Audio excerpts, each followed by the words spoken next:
बाटे।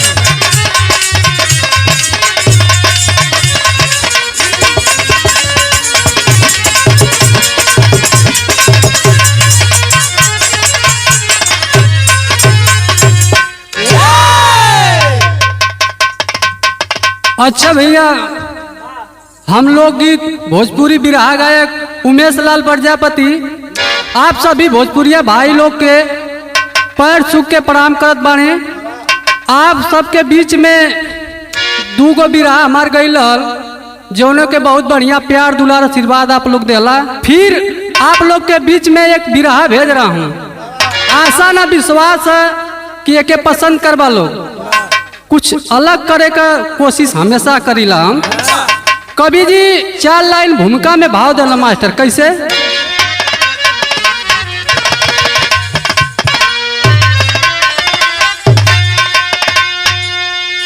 कोई पढ़ सकता नहीं मालिक के किताब को,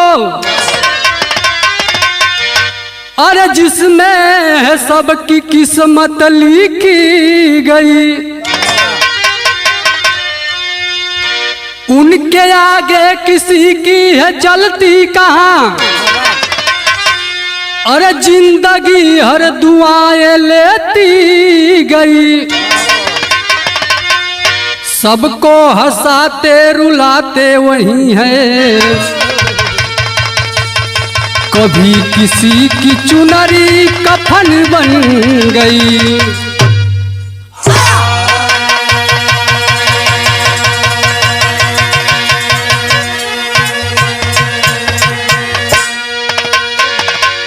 ये भैया, ये दुनिया में केहू अपने आप के कुछ भी बन ले, लेकिन बिना उनके मर्जी से कोई पत्ता नहीं हिल सकता। जो भी करते हैं वही करते हैं, वही करवाते हैं। उनके ऊपर आपको हंसा दे, आपको रुला दे। हमार बिरहा आगे बढ़ल मास्टर, एक टेक कव्वाली लगा थे।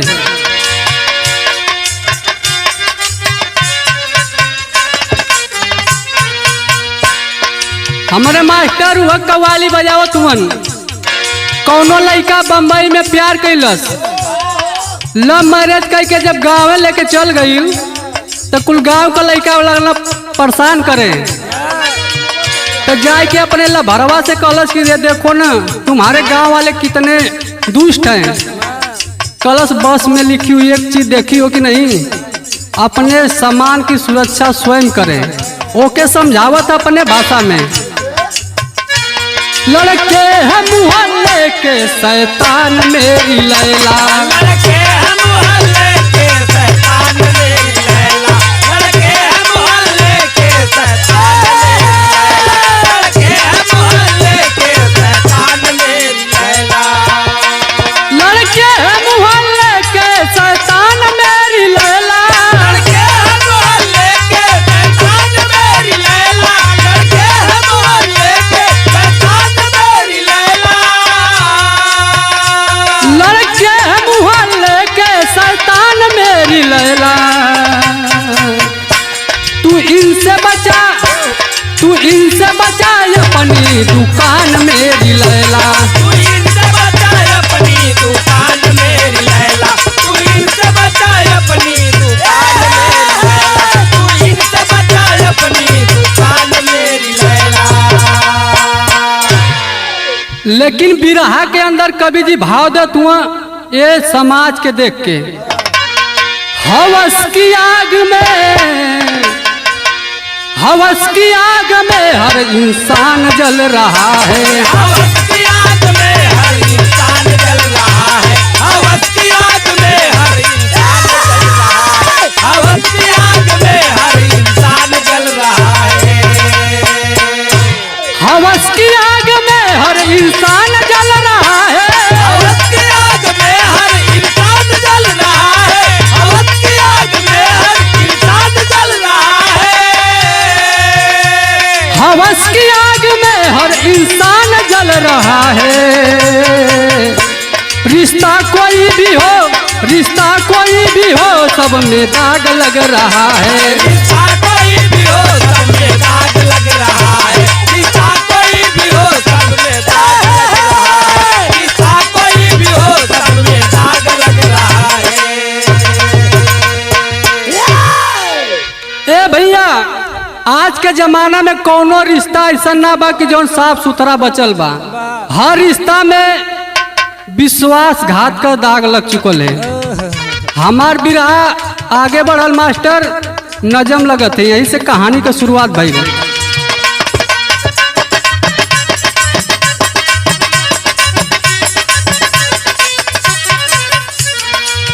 किसी के जीवन में जब दुख कहर ढाता है, कोई ना अपना ना किसी को बताता है।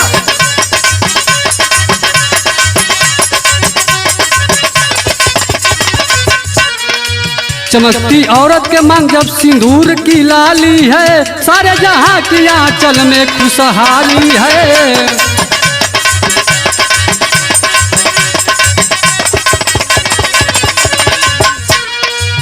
नालंदा में एक घटना घटी भारी है, नालंदा में एक घटना घटी भारी है। 5 आशिक एक लाचार अबला नारी है।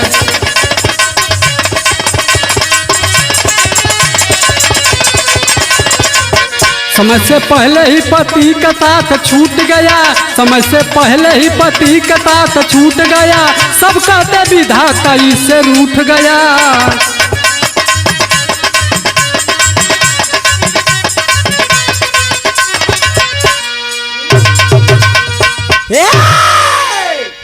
ए भैया, प्रांत बिहार, जिला नालंदा, थाना अस्थावा। अस्थावा थाना के अंतर्गत एक छोट सा गांव, जौने गांव का नाम बताल गल मखदूनपुर।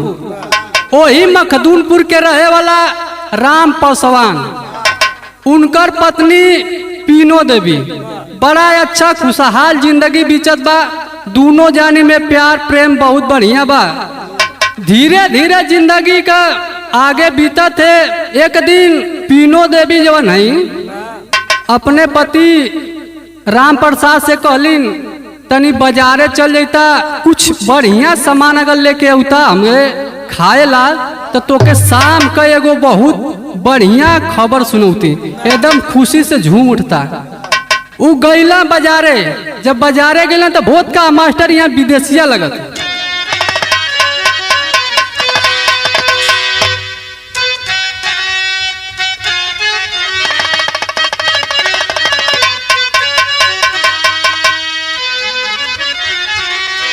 अरे राची राची पीनो देवी करेली सिंगरावा।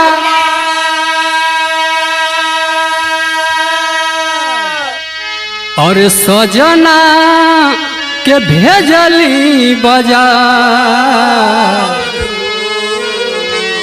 सजना के भेजली ए भैया, जब राम पासवान बाजार चल गईलन, हर अपने के खूब सजावत थी, खूब सवरत है कि शाम का यहाँ तो उनके ठे बात बताई, दिल के बात बताई, खुशी बा मन में। लेकिन भइल का तब तक मंगिया भर के हाथ लिहली सिंहोरावा।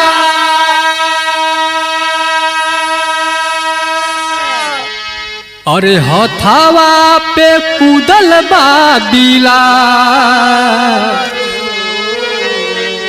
हथावा पे कूदल बा बिला। ए भैया, सब कुछ श्रृंगार सब सजा लेनी, काजल लगा लेनी, बिंदी लगा लेनी, लिपस्टिक लगा लेनी। सिंघोरा उठाए के जब मांग भरे के तैयारी करनी, जब हथवा से निकाल के मंगिया भरे जाती, तब तक वही हथवा पे एक बिल्ली आके कूद गई। पूरा सिंघोरा का सिंदूर जो था एकदम बिखर गया, छिटा गया। ये अब शगुन माना जाता है। पूरा छिटा गया। अब उससे नुरवा जमीन से उठावे लगनी और वो बिल्ली के गरियावे लगनी।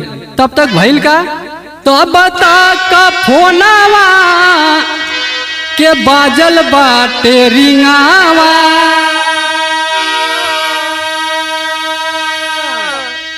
और सजना के आवाज ना सुना। सजना के आवाज ना सुना। से नुरवा उठावती तब तक बगलिया में फोन रहल। वो फोनवा पर फोन आया। केकर फोन आया? वही राम पासवान का, उनके पति का। फोनवा उठा के हलो हलो करती, ओहर से कौनो आवाज ना उठे। कहते ये भैया के है? बोला ना हो, बोला ना के है? के फोन कैले? अरे बोली ना, ऊ जाने कि वह फोन कैले हुआ बोली ना, लेकिन ओहर से कौनो आवाज ना आवत है। बार बार कहती काट दे फोनवा, फिर फोन आवा लेकिन आवाज ना आवा।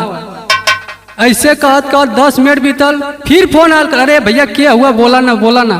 तब तक उधर से एक आवाज आई, हेलो। कली हाँ भैया क्या हुआ? बोला। कली आप राम पासवान के घर से बोल रही हो?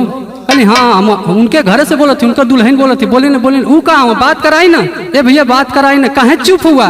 फिर 5 मिनट बीता। 5 मिनट के बाद उधर से आवाज आई।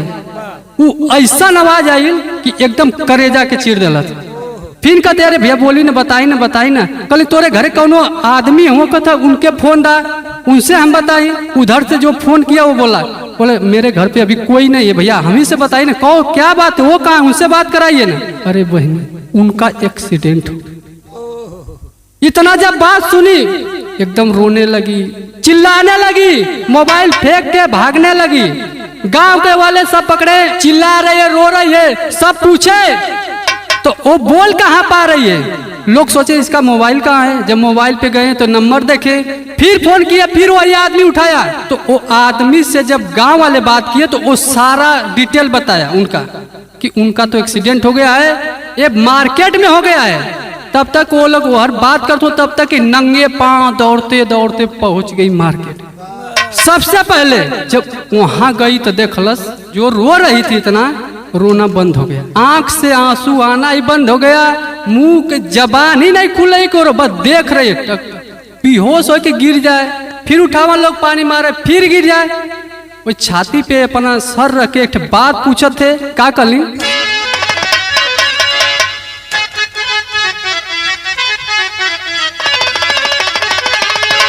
यह बीनो देवी अपने पति से कहत थी, अरे अखिया के खोलाए स्वामी जी,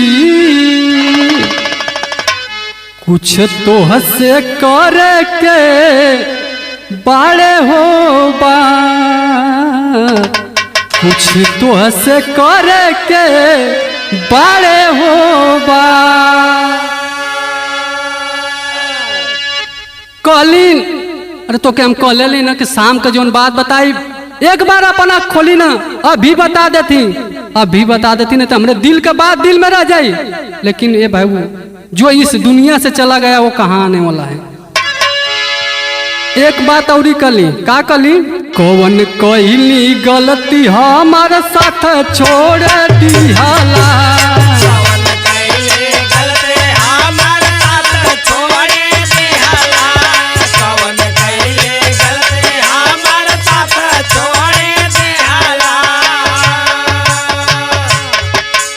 माई बाबू से अपन नाता तोड़ लिहला, माई बाबू से अपन नाता तोड़ी लिहला, माई बाबू से अपन नाता तोड़ी लिहला। एक बेर बोलिए स्वामी जी, एक बेर बोलिए स्वामी जी, कुछ तो हसे करे के बाड़े हो बा। इतना कहली तब तक बेहोश हो गई। ए बाबू, गांव वाले उनको उठा के हॉस्पिटल ले गए। इधर राम पासवान के ले जाके दाह संस्कार कैलन। अब धीरे धीरे जवन हमन के क्रियाक्रम लगावल गल बा, पहले से चल जात बा, धीरे धीरे बीतल। सब अपने अपने घरे दुआरे रह लगल। अब बीनो देवी के इधर जीवन तो एकदम बेकार हो गई। कभी नैहर कभी ससुरा, कभी नैहर कभी ससुरा। ए भैया बतावल जाला कि जेकर दुनिया उजर जले ओकर केहू ना होला। यही में चलत बा, कभी नैहर कभी ससुरा, कभी नैहर कभी ससुरा। एकदम बीनो देवी लाचार हो गई। कुछ दिन बीतल, जब 4 साल बीतल तक का भइल, एक लाइन गीत लगत है मास्टर।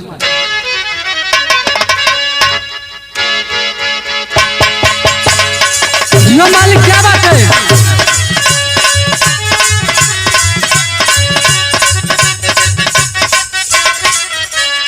कौनो लड़का आम के बगीचा में पहुंचल है पंकज नियर, वहाँ देखला तो कोनो लड़की पहरा देते आम को। आम खूब फरल बा, अमवा के देख के कहत का बटा बटा गोरी बटले 1000 पैबू, बटा बटा गोरी बटले 1000 पैबू, बटा बटा गोरी बटले 1000 पैबू, बटा बटा गोरी बटले 1000 पैबू, नहीं बटबू तो का वो करे चान नईबू, नहीं बटबू तो का वो करे चान नईबू, नहीं बटबू तो का वो करे चान नईबू, नहीं बटबू तो का वो करे चान नईबू। लेकिन तीनों देवी के जिंदगी में का होता, बिना पैसा बिना जीवन लाचार भइल बा, बिना पैसा बिना जीवन लाचार भइल बा, बिना पैसा बिना जीवन लाचार भइल बा, बिना पैसा बिना जीवन लाचार भइल बा, हाय चढ़ली जवानिया पहाड़ भइल बा, हाय चढ़ली जवानिया पहाड़ भइल बा, हाय चढ़ली जवानिया पहाड़ भइल बा। ए भैया अब ऐसा हो गल कि न ससुरा साथ देत बा न नैहर साथ देत बा, एकदम तीनों दिन लाचार हो गई। नहीं तो लाचार होके कहली का जाके एगो खोल लेनी चाय का दुकानिया, खोल ले चाय के दुकानिया, खोल ले चाय के दुकानिया, लइका जवान सब निहारेला बदनिया, लइका जवान सब निहारेला बदनिया, लइका जवान सब निहारेला बदनिया। ए भैया जब पैसा से लाचार हो गई, 30 साल का भरी जवानी में विधवा भलनी, जाए के गांव के चौराहा पे चाय के दुकान खोली। जब चाय का दुकान खोली तो लड़का जवान एकदम लाइन लगा देना, धीरे धीरे सब जाता है जेके एक कप चाय पिए के तो 2 कप पिए, दिन भर एकदम लाइन लगल। चाय लोग कम पिए लेकिन वो पीनू देवी के ज्यादा लोग देखा। तो भइल का धीरे धीरे जिलावा में नाम कैली, धीरे धीरे जिलावा में नाम कैली, धीरे धीरे जिलावा में नाम कैली, अरे धीरे धीरे जिलावा में नाम भइल बा, हाय चढ़ली जवानिया पहाड़ भइल बा, हाय चढ़ली जवानिया पहाड़ भइल बा, हाय चढ़ली जवानिया पहाड़ भइल बा, हाय चढ़ली जवानिया पहाड़ भइल बा। ए भैया चाय के दुकान इतना चले लगल कि सब एकदम चाय वाली भौजी करत भोरही में पहुंच जाए। अब खूब 2-4 साल चलल दुकान ना खूब उनकर, तो धीरे धीरे जब समय बीतल, जब पैसा आवा लगल तो आगे भइल का एक लाइन गीत और लगत है मास्टर,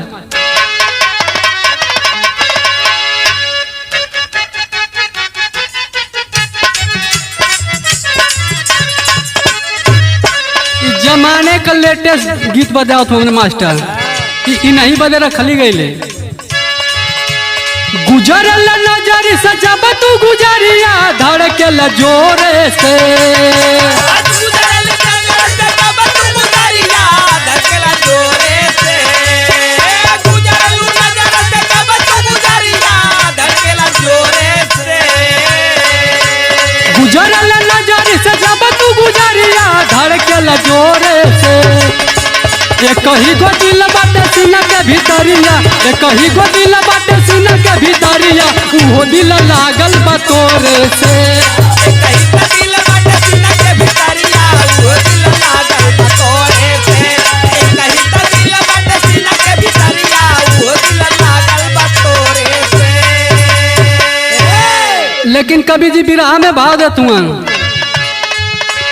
एक दिन ग्राह के गोया पुरनिया चाय पिए थोड़े से, एक दिन कहा के गया पुरनिया चाय पिए थोड़े से, एक दिन कहा गया पुरनिया चाय पिए थोड़े से, एक दिन ग्राह के गोया पुरनिया चाय पिए थोड़े से, चाय वाली चुस्की में जागल बा जवानिया, चाय वाली चुस्की में जागल बा जवानिया, आवे लगला जब रोज भोरे से, चाय वाली चुस्की में जागल बा जवानिया, आवे लगला रोज भोरे से, चाय वाली चुस्की में जागल बा जवानिया, आवे लगला रोज जब भोरे से।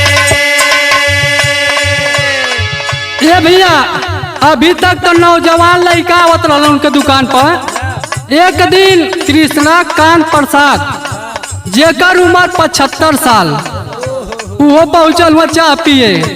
जब एक पुरवा चाय लेलन तो उनहू का नजर तेज हो गई। जब नजर तेज हो गई एक दिन पियला तो अब रोज आवे लगल। रोज पिए रोज आवे रोज दोनों टाइम सबसे पहले पहुँच जा, सबसे ज्यादा चाय पिए। घरे तो कोनो काम है ना 75 साल के उम्र में 2-4 किलोमीटर चल के आवे फिर शाम को चल के चल जा। लेकिन आगे का होता सूर्यमारी वासुदेव पसवान चल भइले बनारस प्रसाद से जब नैना लड़ी गईले। नया नहीं भावेला पुरानिया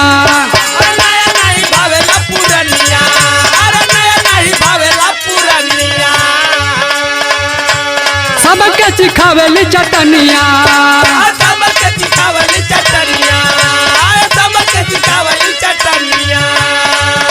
नया नहीं भावेला पुरानिया सबके चिखावेली चटनिया। नहीं तो नहीं में डूबल बड़ी रनिया मजा ले ली जोड़े से। नहीं तो नहीं में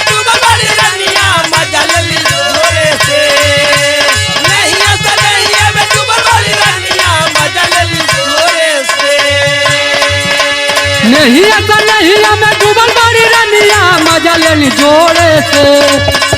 चाहे वाली चुसकी में जागल बा जवानिया चाहे वाली चुसकी में जागल बा जवानिया आवे लगला या रोज भोरे से।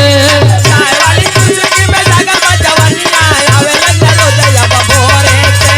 चाहे वाली चुसकी में जागल बा जवानिया आवे लगला रोज या भोरे से।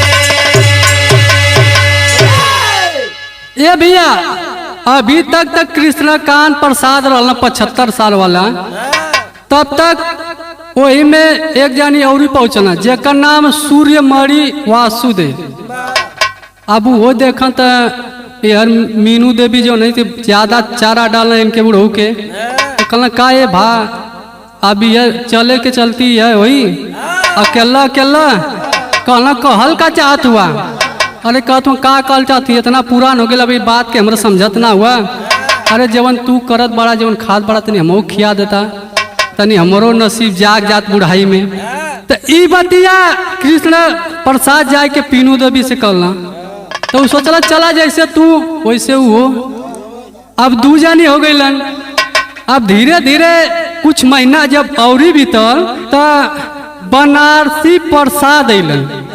उनकर उम्र कितना 63 साल। अभी देखा तो 2 जानी अपन सबसे पहले पहुंच जा भाई भट्ठी ना जगावल चाय वाली तब पहुंच जा। इनहू के मन में 61-62 चले लगा। कहना का हो पुरानी दोस्ती कौने दिन काम आई तोरे दुख सुख में हम साथ देली अब मजा अकेले अकेले भाई छोड़ के हमहू के दे दा। कहना का करे के तू का कहल चाहत हुआ। अरे कहना कि जिंदगी भर हमार बात समझला आज ना समझ पावत हुआ। कहना ठीक है चला तोहरहू मन वाली हो जाई। फिन पीनू देवी के वो अपन मनौना चुनौना कुछ मेहरारू कैसा आदत होले सुभाष भैया कुछ कुछ है कि नौहन के ना पसंद करे बूढ़वन के पसंद करे उ काहे बदे वो तो बात पुरान है। लेकिन आज के डेट में देखती कि नवा ऐसा ही मुर्गन नियर मुरझा रही है। इन्हन के पास मोबाइल में रिचार्ज मारे का पैसा ना है तो उन्होंने लोग के कहाँ से दी है। अब बूढ़वन के पास तो माल है जिंदगी भर का कमाई बा लड़का का भी कमाई बा। अब ये प्यार के कहानी में 3 जानी हो गई तौले चौथा जानी आवत हूँ। उनकर उम्र 60 साल वासुदेव प्रसाद। अब इहो देखना पीनू देवी के 30 साल का खा पी के जब धंधा चले लगल तब रंगरा न गई वो भुला गई कि हमारे जिंदगी में कवन दिन बीतल अल दुख का।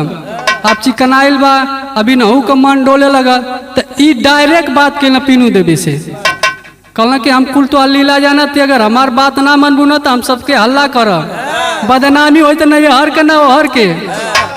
ये भैया तब तक कलश की ज्यादा जैसे 3 गो ऐसे 4 अभी चारों बुढ़वा मजा ले लगना पीनू देवी का।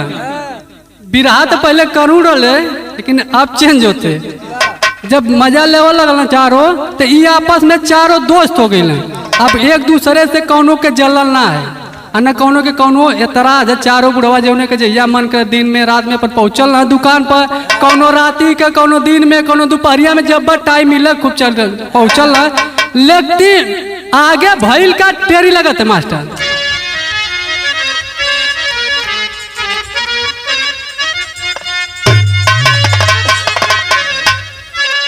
अरे मोरे राम भवरा के भवर में अबला फंसी।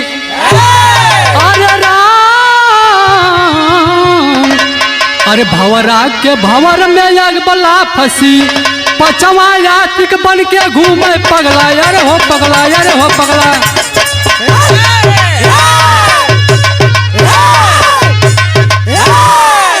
भवरा के भवर में अबला फंसी। पचवा आशिक घूमे बन के पगला। भवरा के भवर में अबला फंसी। ए भैया कहल जाला कौन कहता है बूढ़े इक्स नहीं करते। केहू जाने ला ना, जितना पक्कल बार होला हुआ बहुत खतरनाक काम करे हुए। अभी तक 4 जानी रहना है। अब वही में एक तिरुपति शर्मा, उनकर उम्र 75 साल, बलवानपुर का रहे वाला रहलन। एक दिन जब सुनना कि पीनू देवी भाभी चाय वाली बड़ी मशहूर न हो गई एकदम जिला जवार में, कहना चल के तनी हम ओकरे चाय का स्वाद ले ही। जब पहुँचल जब एक गिलास पियल तब उन्हों के चाय का के ओके निक लगा था। सब तो ओके देखा था, चाय तनी खराबो रहे थे, कोनो बात ना है। जब देखलन तब पियने एक दिन, फिर दूसरे दिन पहुँचलन। अब उन्हों के आदत लग गई, तनी मुस्किया के बतिया दे। 4 जानी है हुआ। अभी हो करे प्यार में एकदम पागल भइल, एकदम पागल हो गई। ए भैया एक दिन ले जाए के चावल एक खाते 4 थामा, 2 खाते 10,000 वाली गड्डी थमा दिल। अब देखल कि तो चारों से 1 बनावत है। जब 10,000 दे तो धीरे से कहूँ कहो अपन नंबर देबू। नंबर तो दे ही न दे, इतना कामिल आदमी के नंबर ना दे। अब नंबर पा गए। अब धीरे धीरे रोज चाय पिया नंबर बतियाओ लगन। अब अपने दिल का बात उनसे कह देना पीनू देवी से। अब उन्हों में प्यार हो गई। जब प्यार हो गई अब उन्हों का काम चले लगा। ये चारों बुढ़वा जो है इन्हन के तकलीफ होए लगल। अभी कुल धीरे धीरे इन्हन के शंका होए लगल। जब शंका हो लगल तो पपट लगते मास्टर।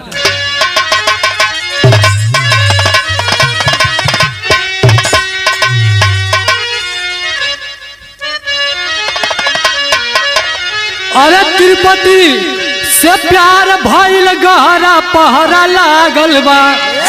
अरे तिरुपति से प्यार भइल गहरा पहरा लागल बा। आ नजर में आ गइल सबके चेहरा पहरा लागल बा।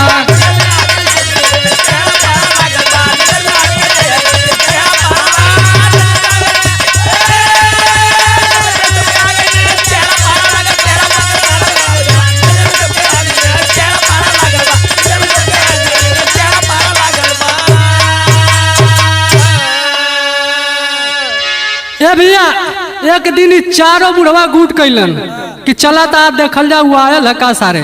जब गए तो देखा दुकान बंद। जब घरे पहुँचना तो देखा रसलीला रचात बा। ये कुल तो देख के चारों बुढ़वा पगला गए। कहला तुम्हारी इतनी मजाल कि हम लोग के रहते इसके साथ। तब तक बुढ़ऊ मौका पहले फरार हुई अपन लिपटत बा। अब एक पीनू देवी के चारों बुढ़वा लगना परेशान करे। का हुआ बुढ़वा पीनू देवी के चारों जब कैला परेशान हो। अरे उसको हटा दो नहीं तो मार देंगे जान हो। अरे इश्क में हो गई अंधा बहरा पहरा लागल बा। नजर में आ गई सबके चेहरा पहरा लागल बा। अभी चारों बुढ़वा कहा तो पीनू देवी के घर तुम उसको नहीं हटाओगी तो हम लोग मिलके तुमको मार देंगे। पीनू देवी कलश कि हमके हमें कोनो प्रॉब्लम ना है, तो हम लोग के दिक्कत है तो हम लोग हटा रहा। लेकिन हम तो ना कुछ कह तो आगे भइल का आला लगा मास्टर।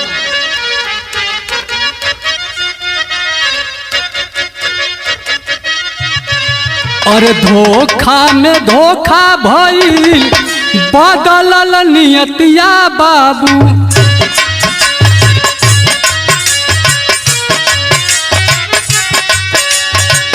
तीनों देवी होई गईली हो लाचार।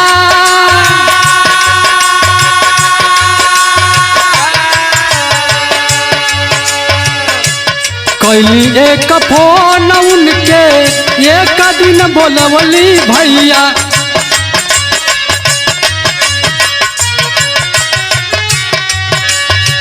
चारों बुढ़वा मिलके करे लगल हुआ।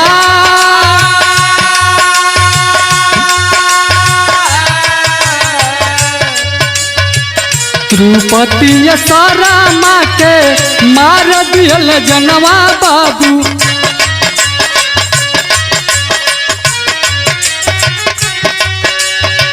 लसिया के पानिया में दियल हो डूबा।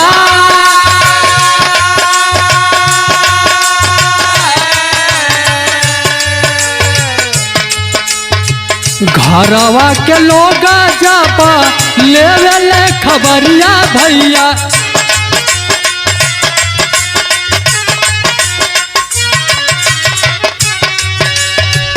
और पुलिस प्रशासन हो भइल बालचार।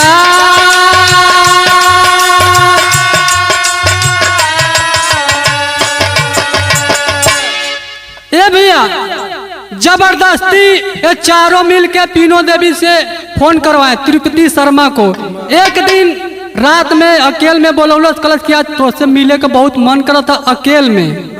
बुढ़वा तो प्यार में पगला रहल, कलश लगा था क्या सिवान में मजा लूटे के मिली। अपन पहुंचल, जब भी पहुंचला तिरुपति शर्मा तो चारों जानी पहले से, एक तीनों देवी 5 जानी वहां पे मौजूद थे। अब इनके देखता जैसे कुकुरा के देख के कुकुरा झपटे न सुन कुतियन के कार्तिक के महीनवा में, वो सही चारों लपट के लगल मारे। इतना मारे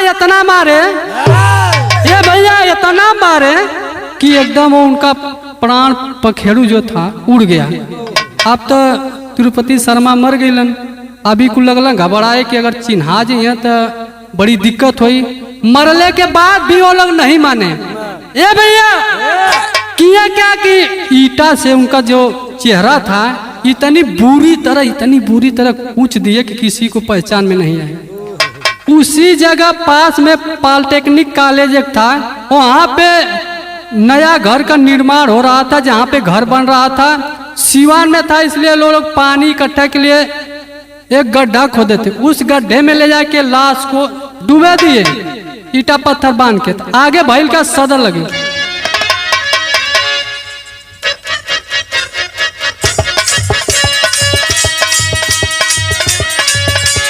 करे खातिर काम जब ले बरवा।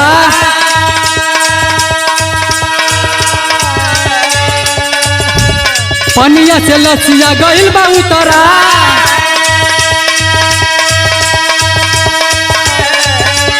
भइल जब भोर तब लोग जुटी गइले।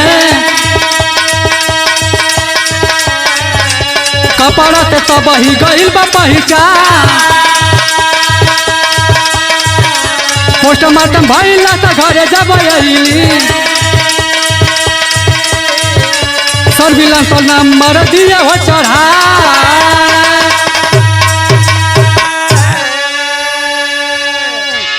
ए भैया जब 2 दिन बीता तो जो घर बन रहा था वहाँ का लेबर जब काम करने आए, सुबह देखे तो लाश जो थी पानी में ऊपर आ गई फूलने के बाद। शोर किए, सब नदी के लोग जुट गए। अब कोई पहचान नहीं पा रहा था। लेकिन तिरुपति शर्मा के घर वाले 2 दिन पहले थाना में रिपोर्ट लिखवा चुके थे। पुलिस को जो खबर पहुंची तो पुलिस आई, पुलिस भी नहीं पहचान पा रही। फिर उसके घर वाले को बुलाए तिरुपति शर्मा के।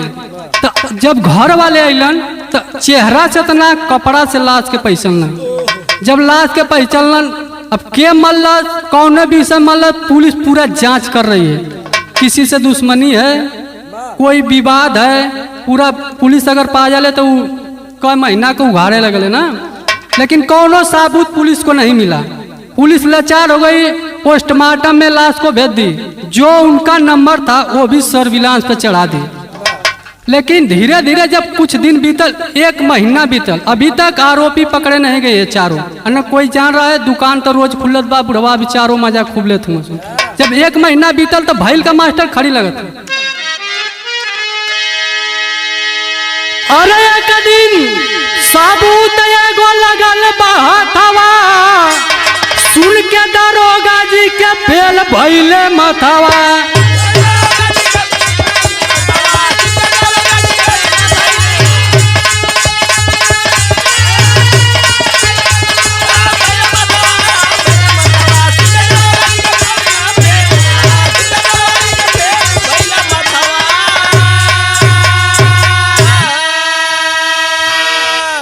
भैया जब 1 महीना बीतल तो जो नंबर सर्विलांस पर चढ़ा था, जब वो नंबर चालू हुआ तो उधर घंटी बजने लगी।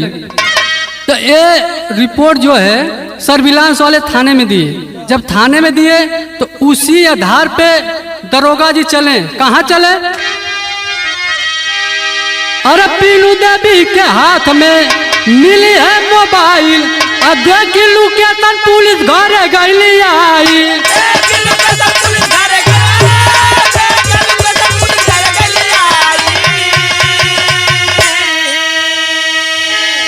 लोकेशन से दरोगा जी घरे अलन तो पीनू देवी से पूछत का हुआ, अरे यार के रहल तोहरे साथवा? तो देखी दरोगा जी के फेल भइले मथवा।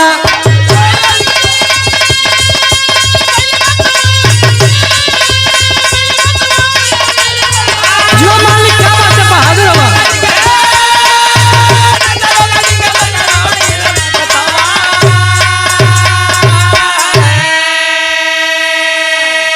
जब पीनू देवी के दरोगा जी पकड़ के ले गईलन तो लगलन पूछे कि तुम्हारे साथ और कौन कौन थे?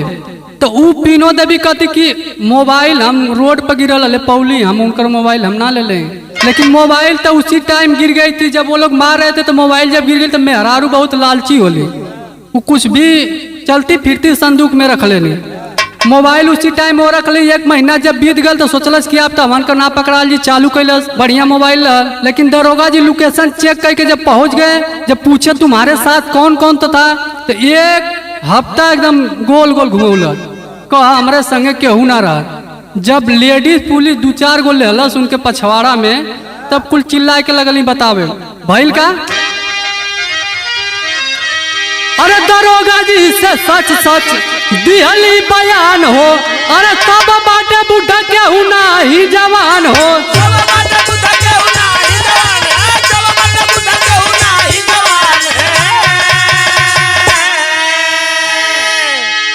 आप पीनू देवी जब सच सच बताऊनी कि एमर कौनो ना तो ग्राम प्रधान हुआ ना तो पंचायत प्रत्याशी हुआ, एम केहू ना तो नौजवान ना तो लड़का है, मैं 4 गो बूढ़ा हुआ। जब इतना दरोगा जी सुनल तो हंसे लगना, कहना रे बूढ़वा का तो हंसे कौन लेन देन है। तब वो सच सच पूरी अपनी कहानी बताई। तब 1 हफ्ता बाद में ना दरोगा जी का काम कैला कि एक फिर छोड़ देना पीनू देवी के, कहला कि जो चाय के दुकान फिर चालू कर। और वो बुढ़वन के कदे कोई साबुत नहीं मिला, दरोगा जी हमको छोड़ दिए। फिर यह काम कैला, चारों बुढ़न के फोन कैला, चाय का दुकान फिर ओपन भइल।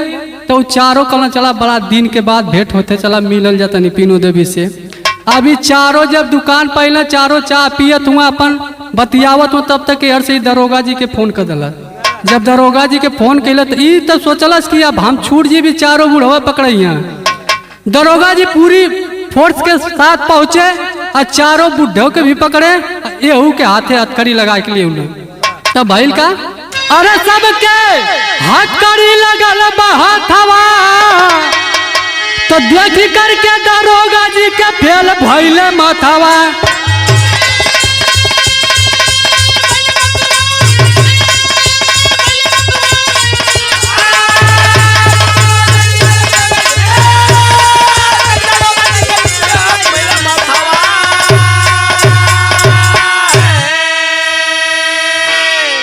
भैया आप दरोगा जी चारों बुढ़वन के एक्सपायर डेट उन्हन के लेके ये पीनू देवी के लेके गईलन, अपन हथकड़ी लगा के बंद कैलन।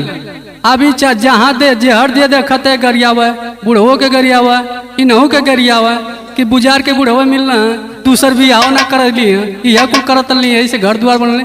ए भैया ते दुनिया में के करे पर भरोसा करवा लो। हमान का तो सोचल जाला कि हमाना का गलत बानी जा, लेकिन इन लोग का हाल का बा। हमार बिराह का समाप्त भइल जैसे गुरु घराने का पर्चे लगा मास्टर।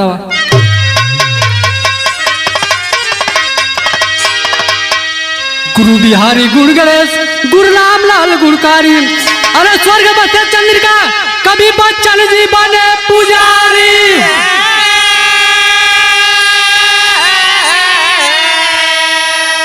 अरे भंवरा के भंवर में अबला फंसी तो कविता उमेश लाल लेते नहीं बदला हो, भंवरा के भंवर में अबला फंसी।